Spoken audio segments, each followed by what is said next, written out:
What's up, everyone, and welcome to this week's Cybersecurity Weekly, where we review the security events that happened in the last week. As always, I have broken them down into the timeline so you can jump around as you see fit. If you find my work valuable, of course, I ask you to hit the like button and subscribe to my channel if you have not already. We start off with phishing. The cybercrime unit of the Ukrainian police has arrested a group of cybercriminals who managed to steal payment card data from at least 70,000 people by setting up mobile fake top-up services.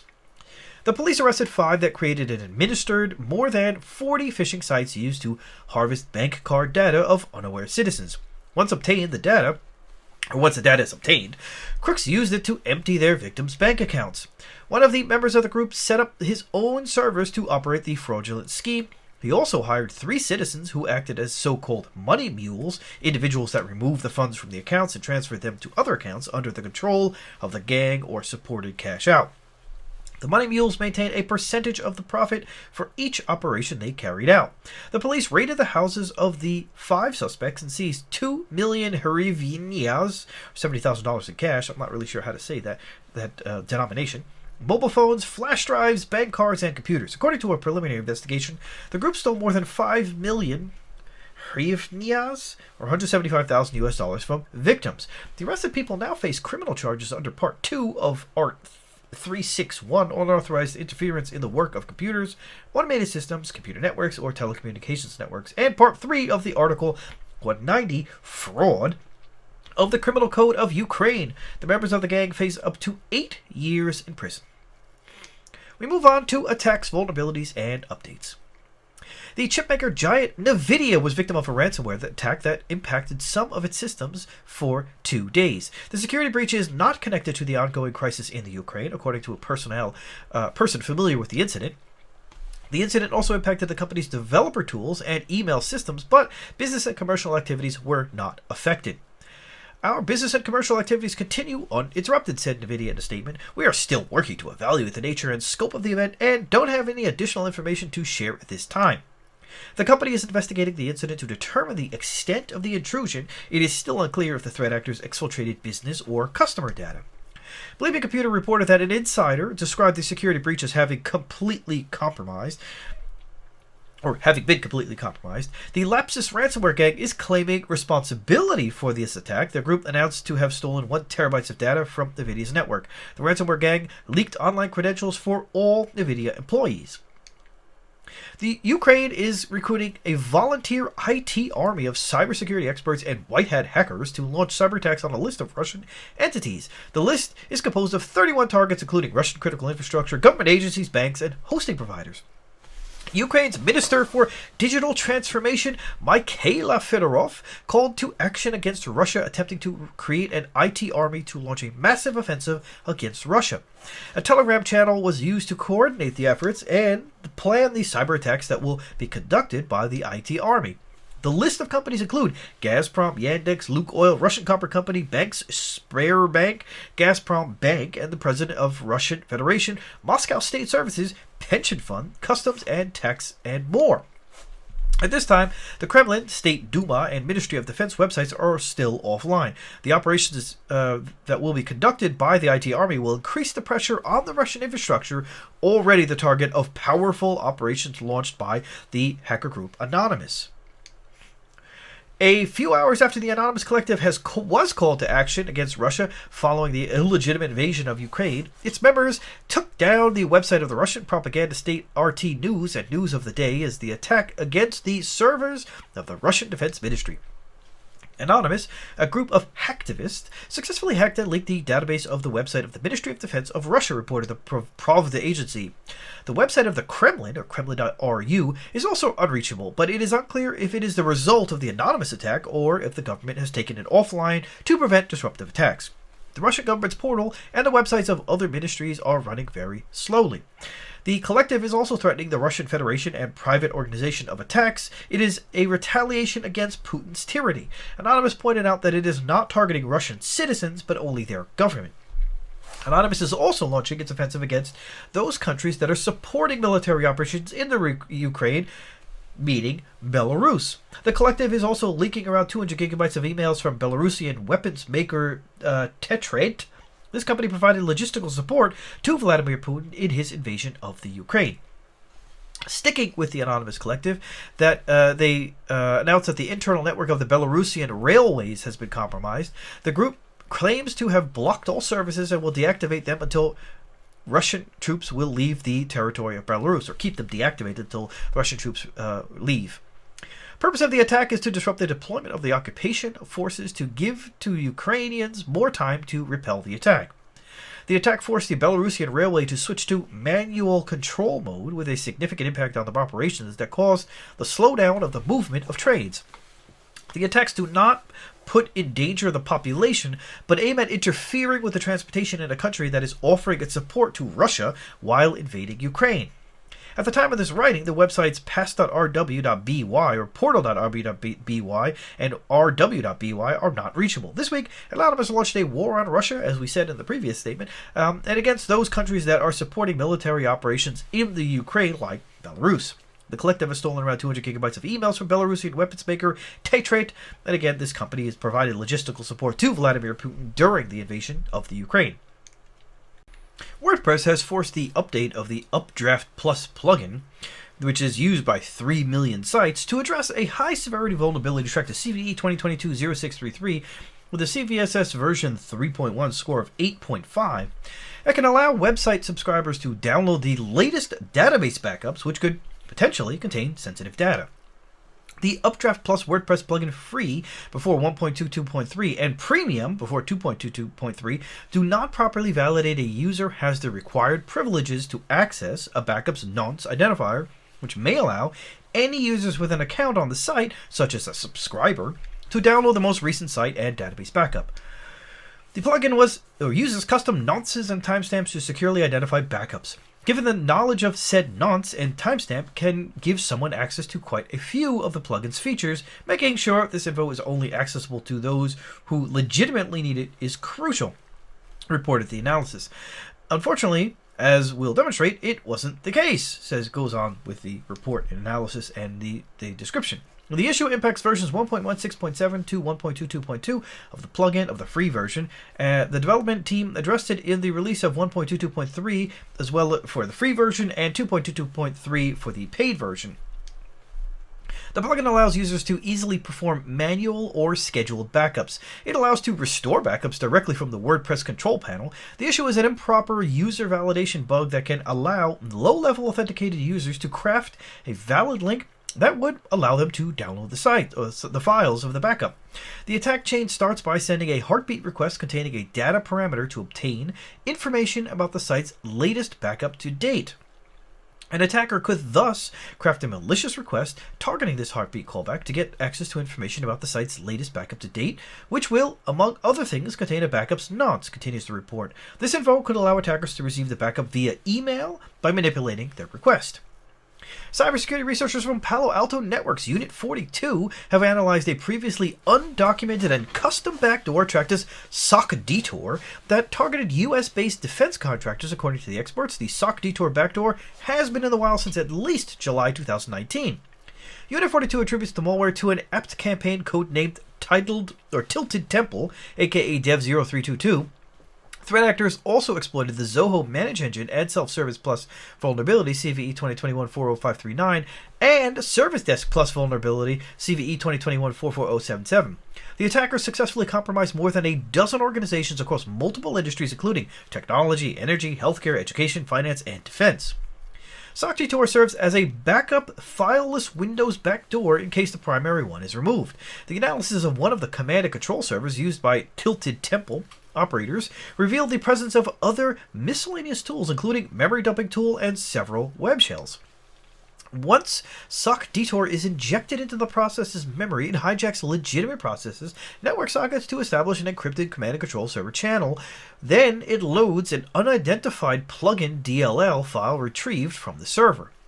According to Microsoft, Dev0322 is an apt group based in China, which employed commercial VPN solutions and compromised consumer routers in their attack infrastructure. Microsoft first spotted the Dev0322 attacks by analyzing the Microsoft 365 Defender telemetry during a routine investigation in July 2021. At least 4 defense contractors were targeted by the threat actor, and one of them was compromised. SockDetour was delivered from an external FTP server, a compromised QNAP to a US-based defense contractor's internet-facing Windows server on July 27, 2021. The researchers speculate the QNAP NAS server was previously infected with QLocker ransomware. While it can be easily altered, the compilation timestamp of the SockDetour sample we analyzed suggests that it has likely been in the wild since at least July 2019 without any update to the PE file. Plus, we did not find any additional SockDetour samples on public repositories. This suggests that the backdoor successfully stayed under the radar for a long time, concludes the report.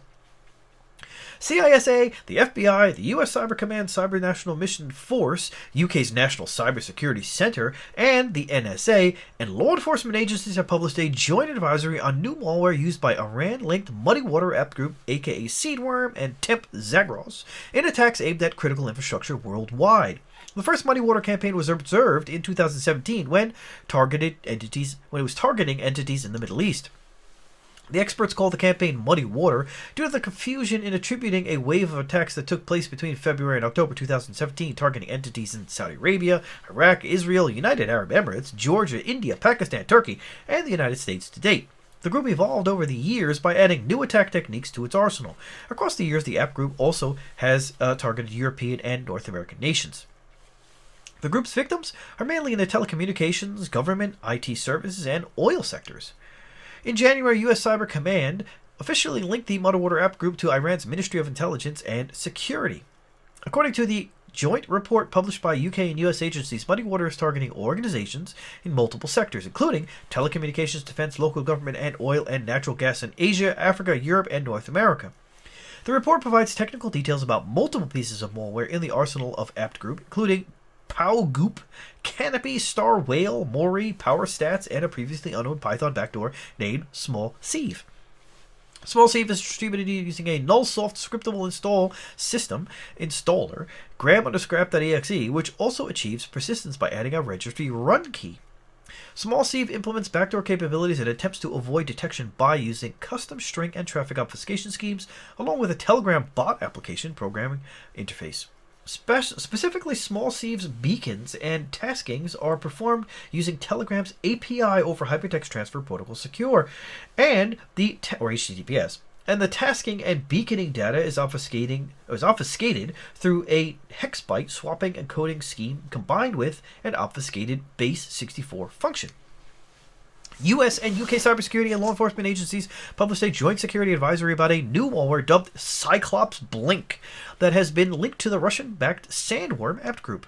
Sandworm, aka Black Energy and Telebots, has been active since 2000. That's a very, very long time. It operates under the control of Unit 74455 of the Russian GRU's Main Center for Special Technologies. The group is also the author of the NotPetya ransomware that hit hundreds of companies worldwide in June 2017, causing billions worth of damage. Cyclops Blink is believed to be a replacement for the VPN filter botnet, which was first exposed in 2018 and at the time was composed of more than 500,000 compromised routers and network-attached storage devices. The Cyclops Blink malware has been active since at least June 2019. It targets WatchGuard, Firebox, and other small office, home office network devices. According to WatchGuard, Cyclops Blink may have affected roughly 1% of all active WatchGuard firewall appliances. The Sandworm actor has replaced the exposed VPN filter malware with a new, more advanced framework, reads the advisory published by the UK National Cybersecurity Center. The actor has so far primarily deployed Cyclops Blink to WatchGuard devices, but it is likely that Sandworm will be capable of compiling the malware for other architectures and firmware. Cyclops Blink is sophisticated malware with a modular structure. It supports functionality to add new modules at runtime, allowing Sandworm operators to implement additional capability as required. The malware leverages the firmware update process to achieve persistence. The malware manages clusters of victims, and each deployment of Cyclops Blink has a list of command and control IP addresses and ports that it uses. Cyclops Blink persists on reboot and throughout the legitimate firmware update process. Affected organizations should therefore take steps to remove the malware, concludes the advisory. WatchGuard has worked closely with the FBI, CISA, and the NCSC, and has provided tooling and guidance to enable detection and removal of Cyclops Blink on WatchGuard devices through a non-standard upgrade process. Researchers from China's Penghu lab have disclosed details of a Linux top-tier app backdoor tracked as BVP47, which is associated with the U.S. National Security Agency, or NSA, Equation Group. The name BVP47 comes from the numerous references to the string BVP and the numerical value 0x47 used in the encryption algorithm. The BVP47 backdoor was first discovered in 2013 while conducting a forensic investigation into a security breach suffered by a Chinese government organization. The experts extracted the backdoor from Linux systems during an in-depth forensic investigation of a host in a key domestic department. The malware appeared as a top-tier apt backdoor, but in order to further investigate the malicious code, required the attacker's asymmetric encrypted private key to activate the remote control function. In 2016 and 2017, the hacking group, the Shadow Brokers, leaked a bunch of data allegedly stolen from the Equation Group, including many hacking tools and exploits. At the end of October 2016, hackers leaked a fresh dump containing a list of servers that were hacked by the NSA-linked group known as Equation Group. Penghu lab researchers discovered the BVP47 backdoor within the data leaked by the Shadow Brokers. The leaked data revealed that the Equation Group hit more than 287 targets in 45 countries, including Russia, Japan, Spain, Germany, Italy, and in time span of 10 years. The group targeted multiple industries, including governments, telecom, aerospace, energy, financial institutions, nuclear research, oil and gas, military, transportation, and companies developing encryption technologies. Penghu Lab has tracked the attacks involving the BVP47 backdoors as Operation Telescreen. The malicious code was developed to allow operators to achieve long-term control over infected devices. The experts believe that there were no defense against the network attack capability of the backdoor that is equipped by zero-day vulnerabilities. Technical details of the backdoor are included in the Penghu Lab's report. It also provides insights on the link between the Equation Group and the US NSA.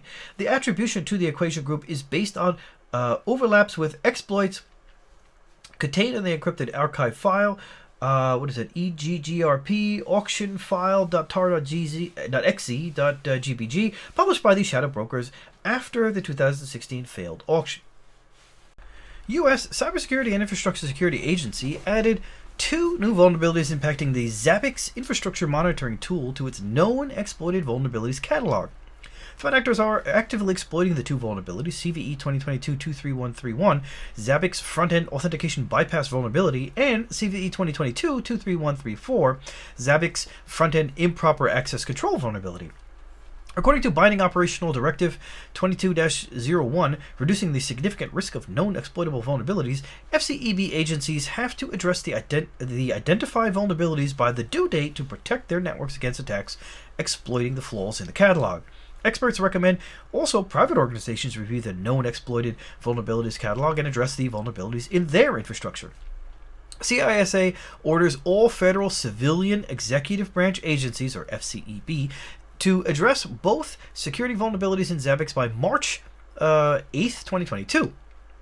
The first issue, tracked to CVE 2022-23131, CVS's score of 9.8, is an unsafe client-side session storage that could be exploited to achieve authentication bypass instance takeover via Zabbix front-end with configured SAML.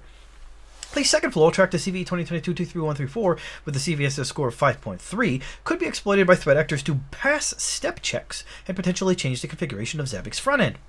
The 2 flaws affect Zabbix web front-end versions up to and including 5.48, 5.0.18, and 4.0.36. Both issues have been reported to by Sonar source researcher Thomas Schauferoin.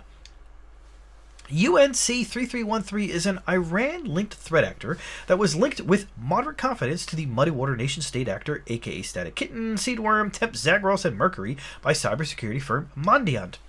UNC3313 was observed deploying 2 new custom backdoors tracked as Gram-Dur and Star Whale as part of an attack against an unnamed government entity in the Middle East in November 2021. The app group gained access to the organization through spear-phishing attacks. It also leveraged publicly available tools to maintain remote access to the target's environment. In November 2021, Mondiant managed defense detected and responded to an UNC3313 intrusion at a Middle East government customer. During the investigation, Mondiant identified new targeted malware, Gram-Dur and Star Whale, which implement simple backdoor functionalities, reads the analysis published by MuddyWater. UNC3313 initially gained access to this organization through a targeted phishing email and leveraged modified open-source offensive security tools to identify accessible systems and move laterally. UNC3313 was observed establishing remote access by using Screen Connect, which allowed the group to infiltrate systems within an hour of initial compromise. MuddyWater pointed out that it was able to quickly contain and remediate the intrusion. The phishing messages masqueraded as a job promotion attempted to trick victims into clicking a URL pointing to a RAR archive file hosted on cloud storage service OneHub. The archive contained a Windows installer.msi file that was used to install Screen Connect remote access software to establish a foothold. In these successive phases, threat actors escalated privileges, carried out internal reconnaissance, and attempted to download additional tools and payloads by running obfuscated PowerShell commands. The Starwell backdoor is a Windows script file that executes commands, received commands from a hard-coded command and control server. Starwell communicates with the command and control server via HTTP. The second implant discovered by the expert was Backdoor. That comes from its capability to use the Telegram bot API for communication. The backdoor sends and receives messages from a Telegram chat room under the control of the group. Backdoor is deployed as an NSIS installer and achieved persistence by setting the Windows Run registry key. The campaign was launched by APT10 group starting in November 2021, but it hit a peak between 10th and the 13th of 2022. Taiwanese security firm Cyclops reported. We're talking about China-linked APT10 targeting Taiwan's financial and trading industry. The groups, also known as Cicada, Stone Panda, MenuPass Group, Bronze Riverside, and Cloud Hopper, has been active at least since 2009. In April 2017, experts from PwC UK and BAE Systems uncovered a widespread hacking campaign tracked as Operation Cloud Hopper, targeting managed service providers, or MSPs, in multiple countries worldwide. In November 2020, researchers uncovered a large-scale campaign conducted by China-linked APT10, targeting businesses using the recently disclosed zero-logon vulnerability. According to Cyclops, nation-state attackers compromised the supply chain of software systems of financial institutions as part of a campaign codenamed Operation Cash Panda. The attack caused abnormal cases of placing orders. The attackers exploited a vulnerability in the web management interface of an unnamed security software firm in Taiwan and deployed a web shell to deliver the Quasar-Rat on the target systems.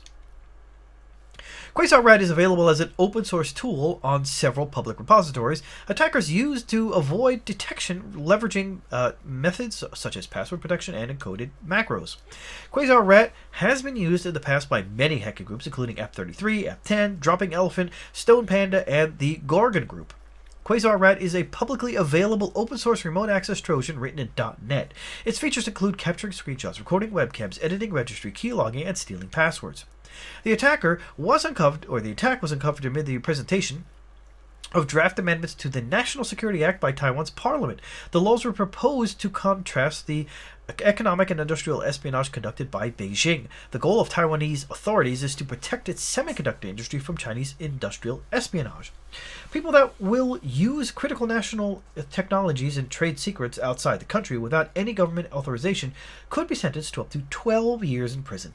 People and organizations that will support Chinese companies setting up operations in the countries could face 3 years in prison or and up to $15 million fine. Researchers from SentinelOne have observed the potentially destructive Iran-linked app group TunnelVision is actively exploiting a Log4j vulnerability to deploy ransomware on unpatched VMware Horizon servers. TunnelVision's TTPs overlap with the ones associated with Iran-linked nation-state actors Phosphorus, Charming Kitten, and Nemesis Kitten. The TunnelVision group heavily leverages one-day vulnerabilities in its campaigns.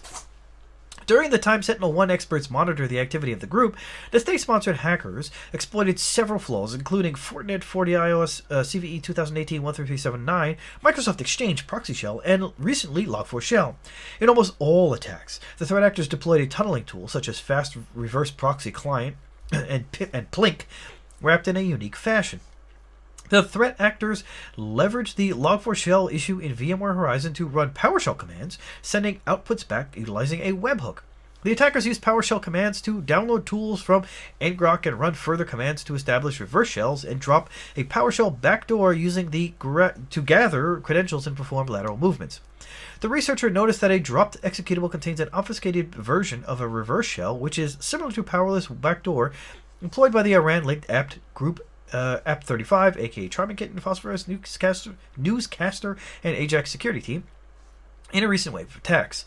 Experts also reported that the threat actor utilized a GitHub repository, VMware Horizon, associated with an account named Protections20, which is owned by the nation-state actor. Storage solution provider Asustor is warning its customers of a wave of Deadbolt ransomware attacks targeting its NAS devices. Since January, Deadbolt ransomware operators are targeting QNap NAS devices worldwide. Its operators claim the availability of a zero-day exploit that allows them to encrypt the content of the infected systems. Once encrypted, the content of the device, the ransomware appends .deadbolt extension to the name of the exerted files and defaces the login page of the QNap NAS to display a message. The hijacked QNap login screen displays a ransom note demanding the payment of 0.03 Bitcoin ransom, which is roughly $1,000, to receive a decryption key to recover the files. At the end of January, QNap forced the firmware update for its network-attached storage devices to protect its customers against the Deadbolt ransomware. In response to the recent attack, Asustor is urging its customers to secure their NAS devices by implementing best practices, including changing default settings, backing up the content of the devices, disabling Easy Connect, and turning off terminal SSH and SFTP services. In response to Deadbolt ransomware attacks affecting Asustor devices, MyAsustor.com DDoS service will be disabled as the issue is investigated, reads the advisory published by the vendor. For your protection, we recommend the following measures. Change default ports, including the default NAS web access ports of 8000 and 8001, as well as remote web access ports of 80 and 443. Disable Easy Connect for remote access. Make an immediate backup. Turn off terminal SSH and SFTP services. The recently emerged Entropy ransomware has code similarities with the popular Dridix malware. Experts from Sophos have analyzed the code of Entropy ransomware employed in two distinct attacks. A pair of incidents at different organizations in which attackers deployed a ransomware called Entropy were preceded by infections with tools that provide the attackers with remote access, Cobalt Strike beacons, and Dridix malware. And some of the targets, computers, before the attackers launched the ransomware, reads a report published by Sophos. The forensic analysis conducted by the researchers revealed the presence of multiple instances of the general-purpose Dridix malware, which was also used to distribute other malware. In both attacks, endpoint protection solutions detected the threat. According to the experts, the anti-malware solution detected the Packer code used by Entropy through a signature created to detect the Packer code employed by Dridix. Sophos Labs researchers also noticed that some of the other subroutines that Entropy uses to hide its behavior were similar to those for the same functions in Dridix. The packer used by Entropy works in two stages to decompress the program code. In the first stage, it allocates the memory space where to copy the encrypted data and whose content is executed by the packer. Then in the second stage, the packer decrypts the code into another portion of the same memory allocation where it stored the encrypted data. Then it transfers the execution to this second layer. Sophos Labs reported detections of this particular packer code on machines protected by Sophos where attackers had unsuccessfully attempted to run the DoublePaymer ransomware. DoublePaymer and Dridix were both attributed to the operation of the cybercrime gang known as Evil Corp, which launched in October a new ransomware called Macau Locker to evade U.S. sanctions that prevent victims from making ransom payments. The Evil Corp cybercrime group, aka the Dridix Gang, Indrix Spider, the Dridix Gang, and TA505, has been active in cybercrime activity since 2007. The group started its operations by developing and distributing the infamous Dridix banking trojan. Then it switched to ransomware operation by infecting victims' computer networks with the BitPaymer ransomware. In 2019, the U.S. Department of Justice has charged Russian citizens Maxim V. and Igor Turashev for distributing the infamous Dridix banking trojan and for their involvement in international bank fraud and computer hacking schemes. A feature in Horde Webmail is affected by a 9-year-old unpatched security vulnerability that could be abused to gain complete access to email accounts simply by previewing an attachment. Horde Webmail is a free, enterprise-ready, and browser-based communication suite developed by the Horde project. This webmail solution is widely adopted by universities and government agencies. The vulnerability discovered by SonarSource is a stored cross-site scripting vulnerability that was introduced with the commit 325A7AE 9 years ago. The bug affects all the versions since the commit that took place on the 30th of November 2012. The issue can be triggered by previewing a specially crafted OpenOffice document to execute a malicious JavaScript payload. Upon exploiting the issue, the attacker can steal all emails the victim has sent and received. In the worst case, the attacker can compromise an administrator account and take over the webmail server. SonarSource reported this flaw almost 6 months ago. There is currently no official patch available. The researchers recommend disabling the rendering of OpenOffice attachments. Administrators can edit the config mime_drivers PHP file in the content root of their Horde installation and then add disable equals true configuration option to the OpenOffice mime handler. An investigation into the attack that hit the Islamic Republic of Iran Broadcasting in late January revealed the involvement of a disruptive wiper malware along with other custom-made backdoors and scripts and configuration files used to install and configure the malicious executables. Researchers from Checkpoint that investigated the attack reported that the attackers used a wiper malware to disrupt the state's broadcasting networks, damaging both TV and radio networks. According to the experts, the effects of the attack were more serious than officially reported.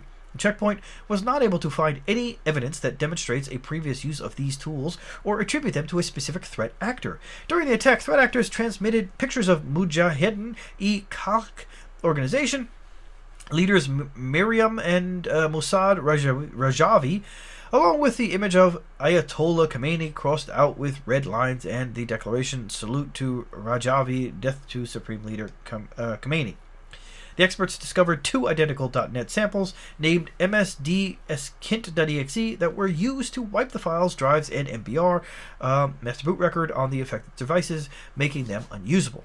The malware has also the ability to clear Windows event logs, delete backups, kill processes, and change user passwords. The report details the use of 4 backdoors in the attack. WinScreeny, used to make screenshots of the victim's computer. HTTP callback service, a remote administrative tool. HTTP servers, another backdoor that listens on a specific port, and server launch, a C++ dropper. Iranian officials attributed the attack to MEK, however, the opposition group itself denies any involvement. The hacktivist group Predatory Sparrow, which claimed responsibility for the attacks against the National Railway Services, the Transportation Ministry, and the Iranian gas stations, claimed responsibility for the attack on IRIB via its Telegram channel. Researchers from OnLabs ASEC spotted a new wave of attacks deploying Cobalt Strike beacons on vulnerable Microsoft SQL servers to achieve initial access to target networks and deploy malicious payloads. The threat actors behind the campaign are targeting poorly secured Microsoft SQL servers exposed online. The attack chain starts with threat actors scanning for Microsoft SQL servers which have an OpenTCP port 1433. Then the attackers carry out brute force and dictionary attacks in an attempt to crack the password. Upon gaining access to the server, the attackers have been observed deploying cryptocurrency miners such as LemonDuck, KingMiner, and Volgar. The attackers achieve persistence by installing the post-exploitation tool Cobalt Strike and use it for lateral movement. The Cobalt Strike beacon is injected into the legitimate Windows WWANMM.dll process. It waits for the commands of the attackers. Cobalt Strike is executed in msbuild.exe, has an additional settings option to bypass detection of security products, where it loads the normal DLL WWANMM.dll, then writes and executes a beacon in the memory area of the DLL, continues the analysis as the beacon then receives the attacker's command and performs the malicious behavior, does not exist in a suspicious memory area, and instead operates in the normal module WWANMM.dll. It can bypass memory-based detection. At this time, it is unclear how attackers installed the malware on the compromised Microsoft SQL servers. Although it is not certain in which method the attacker dominated Microsoft SQL Server and installed the malware, experts believe that the targeted system had inappropriately managed the account credentials. OnLabs published indicators of compromise for these attacks, including download URLs, MD5 hashes for the beacons, and command and control server URLs. Meyer Corporation, the second largest cookware distributor globally, has disclosed a data breach that affects thousands of its employees. The attack took place on October 25, 2021, as reported by the data breach notification letter shared with the U.S. Attorney General offices of Maine and California. On or around October 25, 2021, Meyer was the victim of a cybersecurity attack by an unauthorized third party that impacted our systems and operations. Upon detecting the attack, Meyer initiated an investigation with the assistance of our cybersecurity experts, including third-party forensic professionals. On or around December 1st, 2021, our investigation identified potential unauthorized access to employee information, reported the data breach notification letter. While we do not currently have evidence that your specific information has been actually accessed or impacted, we want to inform you of this incident so that you may consider taking additional steps to help protect your information. The company launched an investigation into the incident that was concluded on December 1st, 2021. Experts involved in the investigation discovered that intruders gained access to personal information belonging to employees of Meyer and its subsidiaries. The company did not provide details about the attack, but the Conti ransomware gang claimed responsibility for the attack and included the firm in the list of its victims on the leak site since November 2021. Compromised data includes full names, physical address, date of birth, gender, ethnicity, social security number, health insurance information, medical condition, random drug screening results, COVID vaccination cards, driver's license, passports, government ID number, permanent resident cards, immigration status information on dependents. American Logistics and Freight Forwarding Company, Expeditors International, was hit by a cyber attack over the weekend that paralyzed most of its operations worldwide. Expeditors Company has over 18,000 employees worldwide and has annual gross revenue around $10 billion. The company discovered the attack on February 20th, 2022. It doesn't provide details about the attack and announced to have launched an investigation into the incident. The information publicly available on the attack suggests the company was the victim of a ransomware attack and was forced to shut down its network to avoid the threat from spreading. The attack impacted the company's operations, including the capability to arrange for shipments of freight or managing customs and distribution activities for our customers' shipments or for their customers' shipments. The company hired cybersecurity experts to investigate the security breach and recover from the attack. The company warned the incident could have a material adverse impact on its business, revenues, results of operations, and reputation. Researchers from ThreatFabric have spotted a new Android banking trojan dubbed Xenomorph, distributed via the official Google Play Store that has over 50,000 installations. The banking trojan was used to target 56 European banks and steal sensitive information from the devices of their customers. The analysis of the code revealed the presence of not implemented features and the large amount of logging present, a circumstance that suggests that this threat is under active development. Xenomorph shares overlaps with the Alien banking trojan, but it has functionality radically different from the Aliens app. Researchers speculate that the two malware could have been developed by the same actor, or at least by someone familiar with the codebase of the Alien banking trojan. Alien was spotted by ThreatFabric in September 2020. It implements multiple features, allowing it to steal credentials from 226 applications. Alien Operation was providing a malware as a service, and it was advertised on several underground hacking forums. According to the researchers, Alien borrows portions of the source code from the Cerberus malware. ThreatFabric pointed out that the Cerberus operators attempted to sell their project because several issues in the malware remained unsolved for a long time due to shortcomings of the development team in the criminal gang. The delay in addressing the problems allowed Google Play Protect to detect the threat on all infected devices. Alien is not affected by the same issues, and this is the reason for the success of its mass malware. Alien is considered a next-generation banking trojan that also implements remote access features into its codebase. Xenomorph, like Alien, was able to bypass security protections implemented by Google Play Store. The researchers found it on the official store, masquerading as productivity apps such as Fast Cleaner. Fast Cleaner, Visiva.fast.cleaner, is still available on the Play Store. The analysis of the overlay revealed Xenomorph was developed to target users from Spain, Portugal, Italy, and Belgium, as well as some general-purpose applications like emailing services and cryptocurrency wallets. Xenomorph leverages the classic overlay attack powered by accessibility services privileges as an attack vector. Xenomorph shows the interest of crooks in exploiting Google Play Store to spread their malware and the effort they dedicate to bypass security checks implemented by Google. We now move on to other security news. Researchers from cybersecurity firms ESET and Broadcom's Symantec discovered a new data wiper malware that was employed in a recent wave of attacks that hit hundreds of machines in Ukraine. A tweet from ESET revealed that the company's telemetry shows the presence of the wiper tracked as Hermetic Wiper, aka killdisk.ncv, on hundreds of machines in the country. According to the security firm, the infections follow the distributed denial of service attacks against several Ukrainian websites, including Ministry of Foreign Affairs, Cabinet of Ministries, and Rada. The first sample of the wiper was observed by ESET yesterday around 2:52 UTC time. But more interesting is the PE compilation timestamp of one of the samples, which is the 28th of December 2021, suggesting that the cyber attack might have been in preparation for almost 2 months. The malicious binary was signed using a code signing certificate issued to Hermetica Digital Limited. New information shared by Symantec on the data wiper attacks revealed that, in some cases, threat actors used a Golang-based ransomware decoy. The ransomware decoy was also dropped a ransom note on the infected systems, which includes 2 email addresses to contact the alleged ransomware gang. The analysis made by ESET of the Hermetic Wiper malware revealed it was compiled on December 28, 2021, a circumstance that suggests the attacks were planned at least 2 months ago. Researchers from Symantec discovered those threat actors gained access to an organization in Lithuania at least 1 month before, in November 2021, by exploiting a Tomcat exploit in order to execute a PowerShell command, and that led to the deployment of the wiper. Global Internet Monitor Working Organization NetBlocks shared its metrics confirming the restriction of Twitter in Russia from early morning amid conflict with Ukraine. Multiple local providers, Rostelecom, MTS, Beeline, and Megaphone, were blocking access to the popular platform to prevent the vision of videos and images of the attacks carried out by the Russian army in Ukraine. The restrictions were put in place as the government clashes with social media platforms over policy in relation to the Ukrainian conflict. Many Russians took to the streets to express their dissent to this absurd invasion. Many were arrested by the Russian authorities. The dissemination of images and videos could fuel unrest in Russia and give rise to numerous street demonstrations against the Putin regime.